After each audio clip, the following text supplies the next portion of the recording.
Yeah, we jumped into UMass yesterday and got started on these guys and got our players in, and we'll be moving forward with them. Heard the unfortunate news about Don Brown just recently, and know Shane from past, and recruited together on the road and been around Shane before. He's a tremendous coach, and we look forward to preparing for this game. Yeah, Kirby, do you have an update on Dillon, and is there any kind of timeline on Trevor being able to play him? No update on Dillon, really. I just ran into him a few minutes ago. He got an ankle sprain, not going to require, is stable. They're not going to require any kind of surgery or anything. So hopeful to get him back, and same with Trevor. Kirby, in a span of 1 week, we saw two different outcomes, I guess you may want to call it, from the offensive line. What was the biggest difference between they collectively play as a group between the Ole Miss game and last Saturday? I don't know. It's easy to say they played better against Tennessee. I mean, it's pretty obvious. But number one, they were healthier. Number two, the environment was a little different. We did get behind, and we had to play from behind. But I think that they executed at a higher level, and we didn't really run the ball great, but we had the ability to run the ball. And success in running the ball comes in different terms these days, especially in the SEC. Yeah, on the offensive line, Ernest and Micah don't play on Saturday. How close were they being able to play and help you guys? Ernest was going to be a game time decision, and he's still struggling with that arm. That he was out there giving everything he had against Ole Miss, and didn't have complete strength in his left arm, which is hard to use at left tackle. And we're hoping that he continues to gain strength. Micah was close to being able to go, and might have been an emergency Saturday, but it's not completely healthy. But he's going to be out there working today and trying to get back in. Yeah, Coach, how did you feel like Monroe Freeman played after watching the tape? Well, he had some oversets. He had a couple times that Carson did a nice job moving in the pocket and gave up some pressure, but he really competed hard, played physical, got better kind of as the game went on. Thought he had some jitters early, but he's very bright and continues to work really hard. Coach, you guys didn't have any turnovers this past Saturday, but the ball did hit the ground a few times. How did you feel about the ball security in the game and kind of for the season, Well, it's funny because I look at it as a defensive coach when I watched our offensive tape, and I actually thought we had better ball security against Ole Miss than we did against Tennessee. And a lot of people they can't acknowledge the difference. So I was very positive with our team after Ole Miss and emphasized that there were less exposures of the ball than what we had. Although they took the ball away from Nate. He didn't have bad ball security. There's a difference. There's a takeaway, and then there's exposures. And unfortunately for your business, they just look at them the same, and that is not the case. And we had bad exposures Saturday, and we've had some bad exposures throughout the year, like when guys catch balls and the ball's loose. I'm honestly more focused on our defense, why we don't get people with bad exposures, because the teams we play have more bad exposures than we do, but we don't get more out. So I'm trying to solve that problem. Kirby, you guys have a chance to be 10-2 at the end of the regular season. Is it better for Georgia, given the turnaround time and the length of the playoff and the possibility of going 10-3, not to go to the SEC championship game? I don't think that's a hypothetical that the focus is on UMass. I mean, it really is. So why would I put energy or time into trying to figure out what the best pathway is, including the SEC championship, when I'm worried about UMass? I just don't think it's a quality conversation. Kirby, the Tennessee coach brought it up, but just it kind of come to light the way that the whole substitution rule works. I know you're on the rules committee where the defense has times to substitute. It almost looks like some kind of cat and mouse where they're trying to sub as slowly as possible to maybe get a delay game or a timeout. How's that supposed to work, and what are we starting to see happen a little bit in college football? I mean, the coaches know how it's supposed to work, or at least they're supposed to know how it works. I mean, in terms of what you're given, and the issue is every conference officiates it differently. I've watched teams really late at night, so you can imagine where they're playing, what part of the country they're in, where that's completely accepted in terms of take as long as you want. They don't actually let you do that in our league, and that's really to benefit the teams that play with pace. Because if they allow you to sub and take all the time you want, then you really slow teams down. And there's not a game that I played in that they don't come over there and tell you either got to speed your guys up or we're going to set it on the ready for play, and we're going to wind the clock, because people have made it where if an offense makes a mistake and subs late, they're going to make them burn a timeout. Everybody tries to do it. We even try to do it. But you can't do it at the expense of there's 24 seconds, there's 23 seconds on the clock, and we're going to go sub a guy and take 20 seconds up, because that isn't what it takes. A lot of people say, well, they say you have to sub in 3 seconds. No, you have to start the substitution process in 3 seconds. That's how long you have to start the process. But it doesn't say once you start the process, you can go to snail's pace off. They give you a reasonable amount of time, and they give you an opportunity to snap the ball. So that's the rule. And if somebody subs with 10 seconds left on the shot clock, they're probably going to get a delay of game if somebody tries to sub on defense. But if they do it with 20, there's reasonable time to sub. Kirby, we saw Tate in that Ole Miss game, struggling, trying to fight through, comes out. What do you think of the job he did against Tennessee, coming back out there and playing that whole game? He was healthier. I mean, he dinged his ankle in Ole Miss, and it was a tough situation that he felt he needed to try to go and help the team. And that's just what I respect about Tate is, some guys would say, well, I don't want to look bad. I don't want to I'll hurt my draft status. Tate said, I'm going to go out there and fight. I'm going to give you everything I got. And he probably shouldn't have been out there, but he stayed out there and fought. But he's still not healthy, but he was healthier this week and practiced and played better.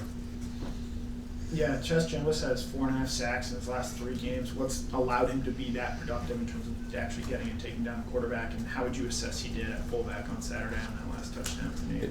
He's tough. He's physical, and when we had the offensive line injuries, we were forced to find a kind of another fullback body type, because we've been using Micah there, and we've had guys out. So I think Chaz's work ethic, his buy-in, his leadership, his film study. Chaz knows what people are running before we do as coordinators sometimes, because he looks at so much tape, and he uses those cues to help him and make plays. And he benefited a little bit Saturday. They weren't all sacks are not necessarily your play. Somebody else did a really good job and forced the guy to you.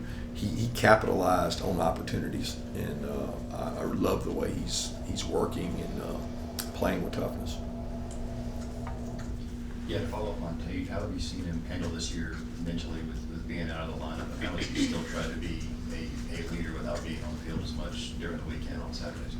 Yeah, he's Tate. I mean, he's a lunch pail, working man's guy. I mean, that whole offensive line unit, guys, there's a lot of snaps between Dylan Fairchild, Jared, Micah, Truss, Tate, and Ernest. I mean, no bones about it. Those guys are the core of our team.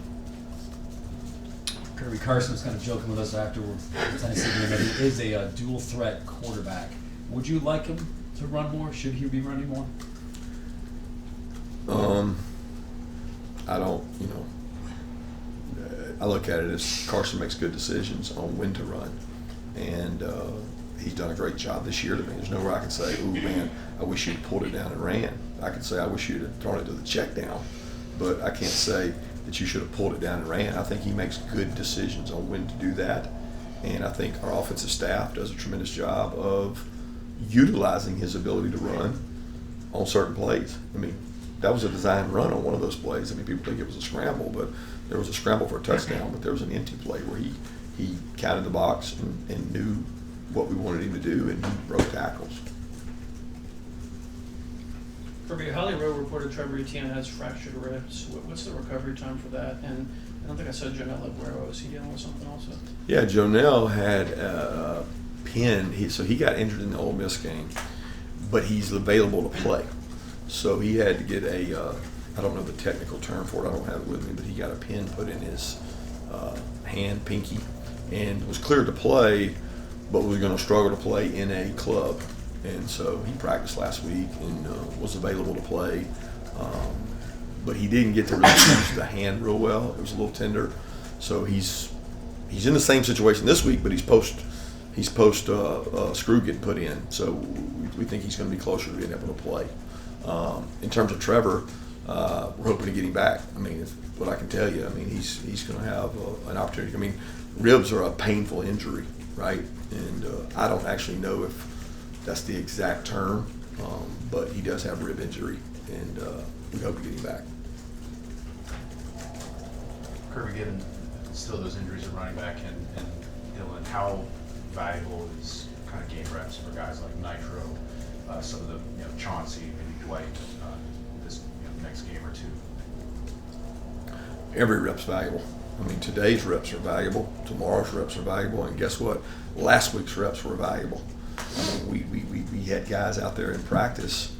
I mean, London Humphrey's dealing with a very tough injury and doesn't get to take reps hardly at practice. Cole Spears dealing with injuries. So when you start talking about these guys that have injuries that are preventing them from practicing, but they're able to play, who are we practicing at receiver?